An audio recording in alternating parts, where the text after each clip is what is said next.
Run It Studios presents the All Things Community Podcast, hosted by Trina Wilcox. Welcome to the All Things Community Podcast, brought to you by Run It Studios. I'm Trina Wilcox, your host, and we've been talking about this project going on in the community called Finding Home.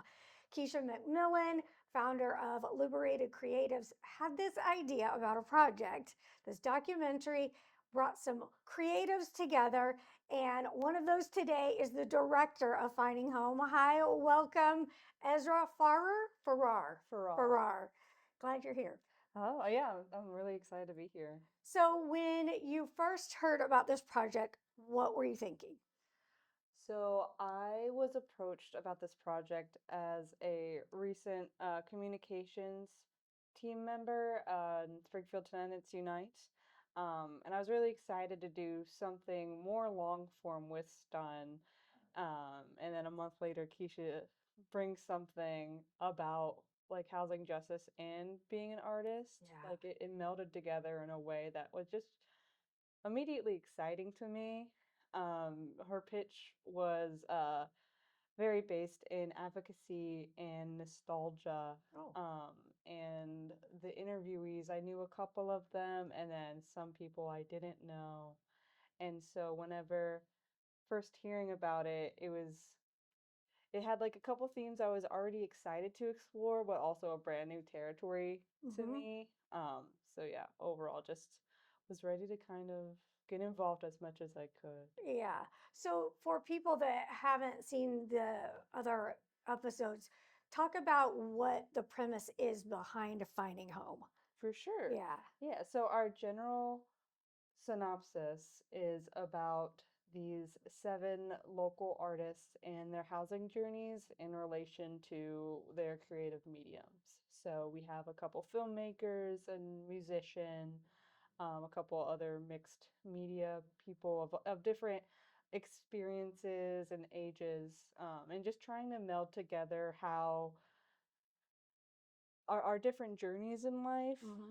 whether that is going after a dream blindly on your own or traveling alongside one in pursuit of your dream, how that makes us stronger, and Mm-hmm. how like wanting to find stability as artists is something that you realize after you kind of go through a huge struggle. Yeah.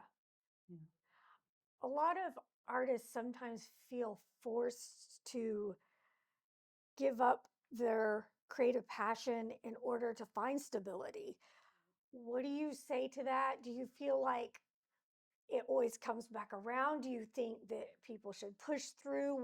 What's it been like for when you've connected with other people or even for yourself? That's a great question.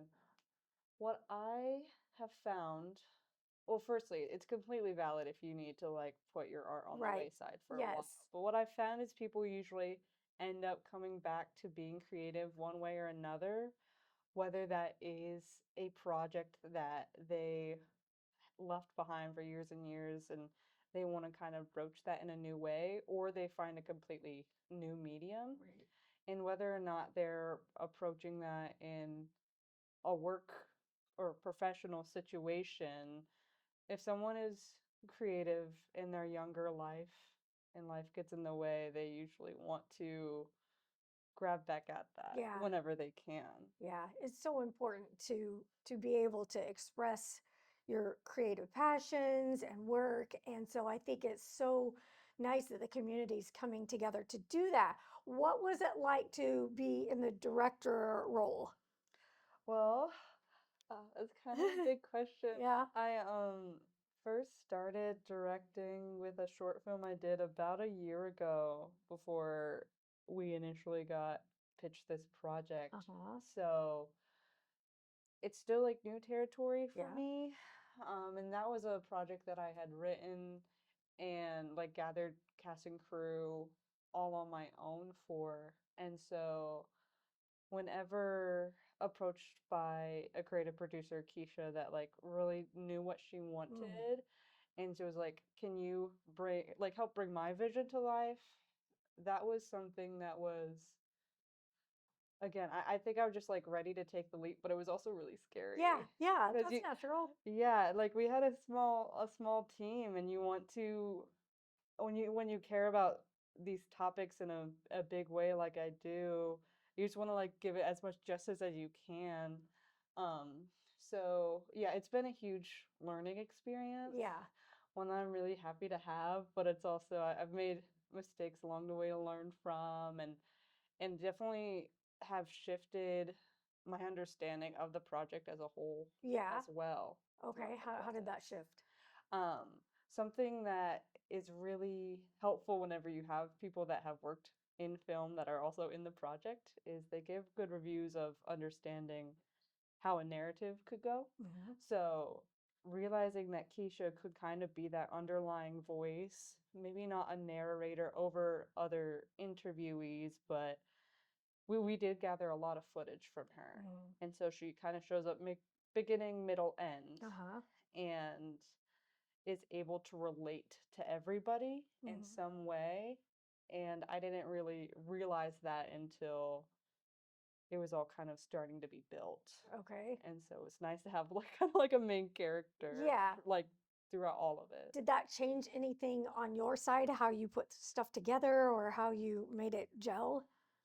A little bit, because we have different settings, Hmm. and you want to make sure you're introducing those settings before you just like pop into them.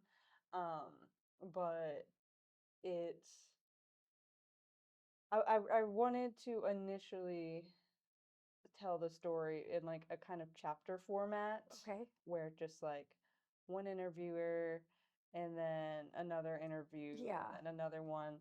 And then I realized if I could kind of like mix up in like the way that you regularly see a documentary and then kind of have Keisha's different locations as she's growing and kind of intermingling with the other topics that other interviewers are broaching, it would like have more of a flow. I see. Okay. Hmm. So what's that like for you? Do you have like a whiteboard? Do you move stuff around? How does that look like in your world? Yeah, well, I love Google Docs. Oh, okay. Yeah, I just love a document. Um, it's something that, yeah, I just need like a blank piece of paper to kind of see a transcript. That's something that has been really helpful once I realized I could do that. Yeah, yeah, Like because I've looked at the footage so much that I kind of remember who is saying what. So I have it all written out, and I can like copy and paste the dialogue yeah. where I need it, and then the timeline in the editing process is all color coded. So Oh, wow. I also am trying to prioritize no one like getting forgotten for like 10 Yeah. minutes at a time. So I'm able to like see the colors and see the Oh, words. wow. Yeah. That's neat. Yeah. When it comes to the people that are sharing with you, what was that like for you? Like each story, each chapter, kind of as you put it, um, were you surprised by the stories that came out and the vulnerability, or was that something you kind of expected? And how did you relate and how did you translate that? Yeah.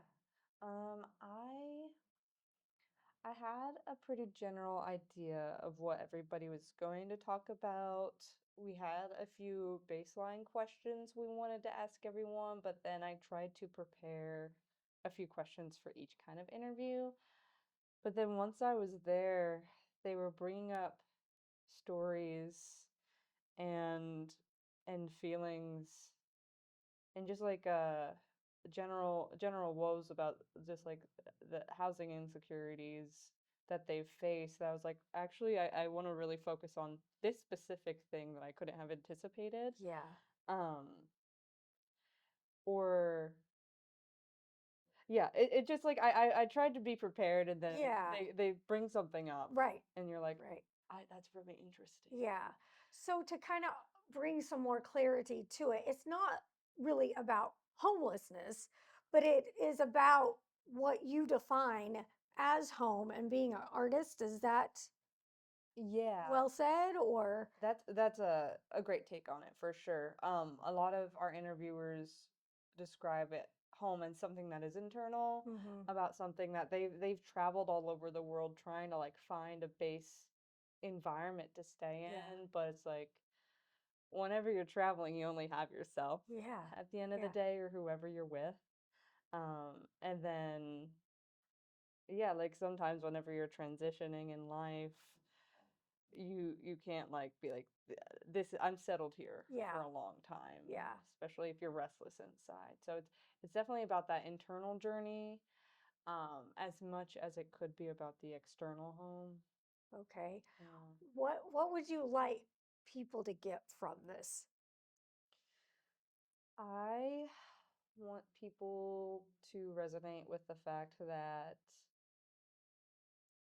you don't have to have it figured out. Yes. Well, Like, which is such a, it's so easy to it's say, so easy to say. but then, yeah, you're just like in the thick of like, I know I'm passionate about this thing and so I'm going after it, and then the world is kind of beating me down and I want to give up. But I'm like, you don't have to give up, but you can step away and come Mm-hmm. back, or it can end up being different than you thought it initially was, Yes. but you just can't lose yourself. And that I think you're right that that's so hard. It's so easy to say, enjoy the journey, but you're not always going to enjoy it every step of the way. I guess the Yeah. most important thing is that we try to learn from it and apply what we've learned to the next step, maybe. Right. So, how about you? What is finding home for you? So I guess like with that wider theme is like I've learned that I have to let go of things, which is definitely something I've learned from key interviewees. It's like not everybody's going to follow you where you need to go Hmm. or learn at the pace that you need to learn. Yeah. Um, and I've also learned with like such an incredibly graceful and smart team that I don't need to be putting so much pressure on myself. Again, the journey is not something that can happen on a particular timeline. It's something that is going to come in waves. Mm-hmm. So there have been times with the project that I've felt very settled, very on track, and other times where I'm like, I don't even know what I'm looking at Yeah. right now. But I kind of just have to trust that since I've been so embedded since the beginning, that in the end it's going to become what it needs to be. Very good. So, because so many artists have so many different interests, what are some of the things that you enjoy doing when you're not working on projects like this? Yeah. I love doing all types of stuff. Yeah. I love crochet, even though I haven't done it in a while. Yeah. So, did you make I your sweat? did. That is beautiful. I would have never guessed that it was just, it's Really? fantastic. That's Thank great. you. I appreciate it. Yeah, very proud of this Very one. It's a good. little lopsided, but you wouldn't know. It's yours. It's Exactly. creation. I'm never getting rid of this thing. It took That's too long. cool. Thank you. I also love making glasses chains and Oh, yeah. jewelry. Yeah, just like fiber arts in general is really fun. Sketching. I also am trying to get back into writing and Yes. poetry. Yes. So yeah, just trying to dabble.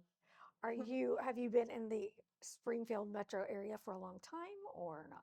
I've been here for 6 years, Okay. I think. Yeah, because I came here for school in 2020. Okay.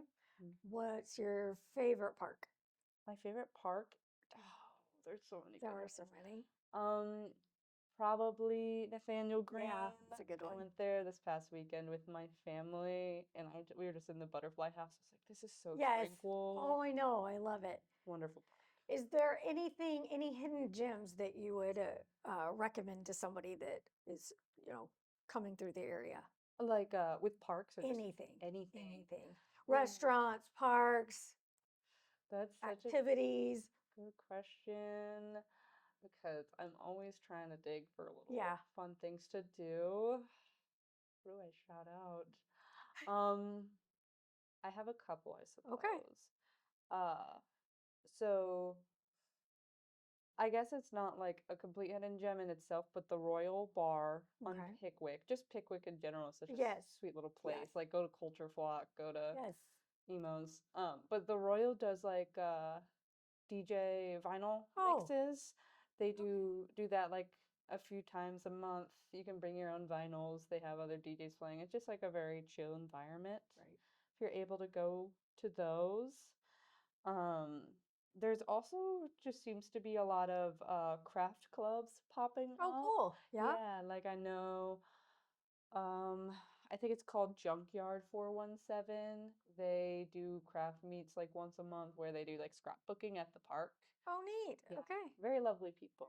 Very good. So if you can catch one of those when you're around, that's definitely how you get engrossed in True Springfield. Yeah. Yeah. Yeah. So, what's something that you found that you learned by wearing the director hat that you feel like would help somebody else that's like, how do I get involved in being a director? How do I do that? Hmm. Because I feel like we always see, people make it look easier than it is, until Right. you have these conversations to kind of pull the veil back and say, no, Right. it's this, it's learning, it's XYZ. But if somebody's like, wait, I need a project or I want something, Want what to do how would they broach learn that? more? It's an interesting question because I've always been the kind of director or leader that wants to involve people in whatever they're interested in. Yes. And, that requires me to be able to kind of wear a lot of hats and Yeah. understand how to do everything. But I've never taught someone else how to be a director per se. Um, but I guess if they are inspired by the way that I am leading a Yeah. project, I would just be like, learn as much as you can from everybody else on set, trust Yeah. that they know what they're doing, and provide a safe space to ask questions. Because I know whenever I provide like a welcoming space to cast and crew, they feel more confident in what they're doing. Yeah. Like I'm like, I can give you a clear task and you can ask for advice, and then afterwards we're like, that was great. And whether that is a niche skill or it's something you want to add to like your own project to later Right. on, you're gonna have to learn how to set up lights and Yeah. Yeah.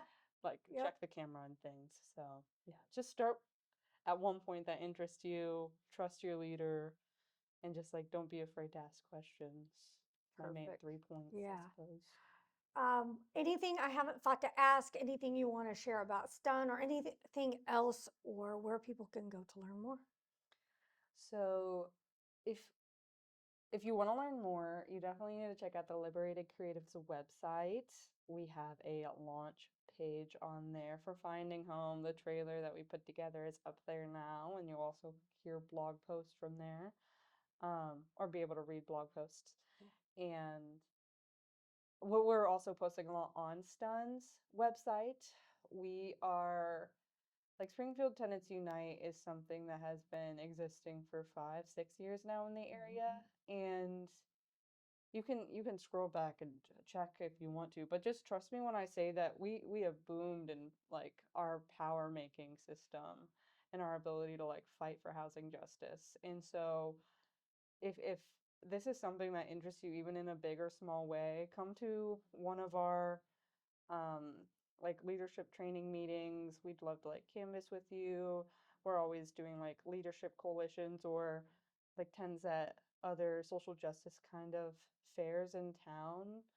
And you'll kind of I know I was surprised with like how deep it goes for each Mm. individual Yeah. person. We Yeah. all we all need like somewhere to feel secure and Yeah. safe.